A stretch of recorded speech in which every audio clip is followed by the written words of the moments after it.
अस्सलाम वालेकुम दोस्तों, आज इस वीडियो के अंदर बहुत ही ज़्यादा इम्पोर्टेंट टॉपिक के ऊपर आज मैं बात करूंगा। टॉपिक ये है जो अक्सर गर्मियों में बच्चों को, अक्सर बड़ों को भी पित्त निकल आती है।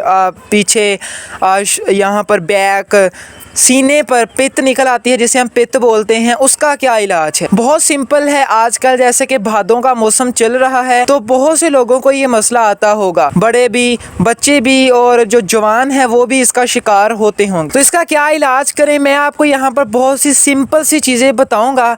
आपने इन सिंपल चीज़ों को इस्तेमाल करना है और मैं यकीन से बोल सकता हूँ कि अगर आप इन चीज़ों को रेगुलर इस्तेमाल करेंगे तो आपको किसी भी तरह की जो डॉक्टर की मेडिसिन होती हैं वो नहीं खानी पड़ेंगी। लेकिन यहाँ पर जो मैं आपको चीज़ें बताऊंगा वो आपके घर के अंदर मौजूद हैं और कैसे हमने उसको इस्तेमाल करना है पित्त को ख़त्म करने के लिए, आज इस वीडियो के अंदर बात करेंगे। तो वीडियो बहुत ही ज़्यादा मज़ेदार होने वाली है। वीडियो को काइंडली एंड तक सारा ज़रूर देखें।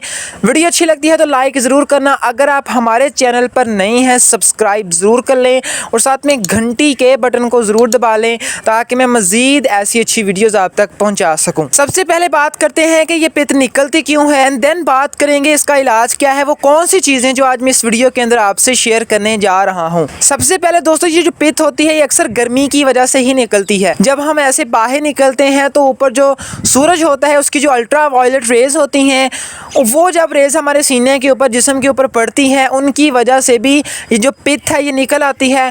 और दूसरी इसकी वजह गर्मी, ज़्यादा हम गर्मियों के अंदर अगर गर्म चीज़ें खाते हैं तो उन गर्म चीज़ों की वजह से हमारी बॉडी के अंदर हीट पैदा होती है और उस हीट की वजह से हमारे जिस्म के ऊपर ये जो पित्त है ये निकल आती है। ये दो ही इसकी मेन वजह हैं जिसकी वजह से पित्त निकलती है। अब बात करते हैं वो कौन सी चीजें हैं जो आज इस वीडियो के अंदर मैं आपसे शेयर करने जा रहा हूँ। दोस्तों सबसे पहले आपने क्या करना है, डिटॉल ले आना है। डिटॉल ले आए और साथ में आप सरसों का तेल ले लें। और जब आप नहाने लगे, गर्मियों के अंदर तो लोग 3-4 बार नहाते ही हैं दिन के अंदर, तो आपने क्या करना है, आपने एक टब ले लेना है।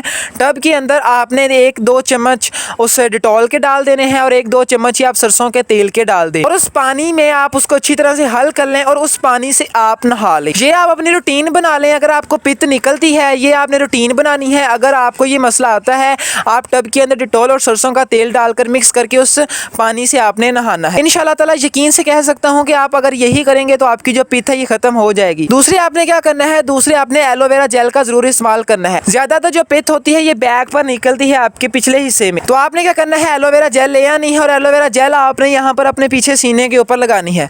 ये भी आप डेली लगाएं। इसके अंदर एंटीबैक्टीरियल प्रॉपर्टीज होती है एलोवेरा जेल के अंदर, और अगर आप इसको रेगुलर इस्तेमाल करेंगे मैं यकीन से कह सकता हूँ कि इससे भी आपको काफ़ी हद तक फ़र्क पड़ेगा एलोवेरा जेल की मदद से। और आपने चीज़ का इस्तेमाल करना है, दही का इस्तेमाल करना है। अब लोग पूछते होंगे यार दही तो खाने के लिए इस्तेमाल करते हैं, पित्त ख़त्म करने के लिए। जी हाँ, मैं आपको बता दूँ आपने इसको किस तरह इस्तेमाल करना है। आपने क्या करना है, आपने थोड़ा सा दही ले लेना है, प्लेट के अंदर आप उसको फ्रिज में रख दें। जब वो ठंडा हो जाए अच्छी तरह से, जब वो बिल्कुल ठंडा हो जाए ना, आपने क्या करना है, वो जो दही है उसको आपने जहाँ पर पित्त निकली है वहाँ पर आपने उसको ऐसे लगाना है जहाँ पर भी पित्त निकली हुई है। जब ठंडा हो तब आपने उसका इस्तेमाल करना है और पित्त खत्म होने के 99% चांसेस बढ़ जाएंगे। अगले नंबर पर दोस्तों आप मुल्तानी मिट्टी का इस्तेमाल करें। मुल्तानी मिट्टी के अंदर कूलिंग प्रॉपर्टीज होती हैं जो आपकी पित्त को खत्म करने में काफ़ी हेल्पफुल किरदार अदा करेंगी। आपने क्या करना है, आपने 1 चम्मच मुल्तानी मिट्टी की लेनी है, उसके अंदर आप 1 चम्मच ठंडे दूध की डालनी है, ठंडे दूध की, उसको ठंडा करने के लिए। डालने के बाद क्या करें, उस पेस्ट को जहाँ पर भी आपकी पित्त निकली हुई है, सामने सीने पर, पीछे, बाजुओं पर, आपने फिर क्या करना है, पूरी जो मुल्तानी मिट्टी है आपने उस अपने जिस्म के ऊपर लगा लेनी है। 15-20 मिनट के बाद आप ठंडे पानी से नहा लें। इंशाल्लाह ताला ये आप अगर करेंगे इससे भी आपको 100% जो बेनिफिट है वो मिलेगा। उसके बाद अक्सर पाउडर मिलते हैं मार्केट से पित्त को खत्म करने के लिए। प्रिकली हीट नाम का एक पाउडर, आपने क्या करना है, कॉस्मेटिक की दुकान पर जाना है और उससे बोलना है यार मुझे प्रिकली हीट पाउडर कोई भी दे दो। उस पाउडर को आप जब नहा लेते हैं, नहाने के बाद अपने सीने के ऊपर आपने उसको इस्तेमाल करना है। इससे भी आपको काफ़ी हद तक फ़र्क पड़ेगा। दोस्तों ये जितनी भी मैंने आपको चीज़ें बताई हैं, अगर आप इन चीज़ों को 1 बाय 1 इस्तेमाल करेंगे, मैं इंशाल्लाह ताला यकीन से कह सकता हूँ कि आपको जो पित्त का मसला है ये ठीक हो जाएगा। बच्चों को अगर है तब भी ये यूज़ करवाएं, अगर आप खुद इस पित्त का शिकार हैं तब भी करें, और अगर बड़े बुज़ुर्ग हैं तब भी ये करें। अक्सर बच्चे ही शिकार होते हैं तो देन आप इसका ज़रूर इस्तेमाल करवाएं। जितनी भी मैंने चीज़ें बताई हैं, और भी बहुत ज़्यादा चीज़ें हैं मेरे जहन के अंदर अभी आ रही हैं, तो मैं इंशाल्लाह ताला किसी और वीडियो के अंदर कवर करूँगा। आज के लिए इतना ही। तो अगर पित्त निकलती है ये चीज़ें इस्तेमाल करवाएं, और अगर आपको फ़र्क पड़ता है, फ़ायदा होता है, तो इस वीडियो के नीचे कमेंट ज़रूर करें और मुझे बताएं कि आपको इसका फ़ायदा मिला है या नहीं मिला। तो आज के लिए इतना ही, मिलेंगे कल की वीडियो के अंदर। अपना ख्याल रखिएगा। टेक केयर गाइस, खुदा हाफिज़।